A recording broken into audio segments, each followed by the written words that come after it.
நடிகர் ரஜினிகாந்தின் 75வது பிறந்த நாள் வரும் டிசம்பர் 12ஆம் தேதி வெள்ளி விழா பிறந்த நாளாக கொண்டாடுவதையும், ரஜினி திரையுலகத்திற்கு வந்து 50 ஆண்டுகள் நிறைவடைந்ததை ஒட்டியும் மதுரை திருப்பரங்குன்றம் ரஜினி மன்ற செயலாளர் சரவணன் ஏற்பாட்டில் திருப்பரங்குன்ற முருகன் கோவிலில் ரசிகர்கள் ஒன்றிணைந்து தங்கத்தேர் இழுத்து வழிபாடு செய்தனர். மேலும் ரஜினியின் இந்த ஆண்டு பிறந்த நாளை வெள்ளி விழா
தெரிவித்துக் கொண்டு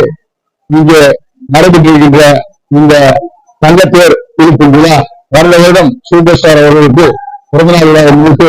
நாங்கள் இங்கே தொடர்ந்து செய்து கொண்டிருக்கின்றோம். அவர் நீதி வாழ வேண்டும், அவர் குடும்பம் நீதி வாழ வேண்டும்,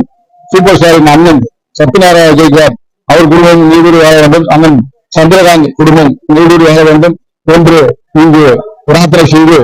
காலையிலிருந்து பிரார்த்தனை பண்ணி இரவு 7 மணி அளவில் இந்த தங்கத்தேர் இழுத்து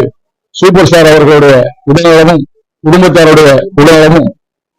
வாழ்க பல்லாண்டு வாழ வேண்டும் என்று நாங்கள் பிரார்த்தனை செய்திருக்கிறோம். அதுபோக வருகிற 8ஆம் தேதி அநாத ஆசிரமத்தில் பிறந்த நாளை முன்னிட்டு அங்கு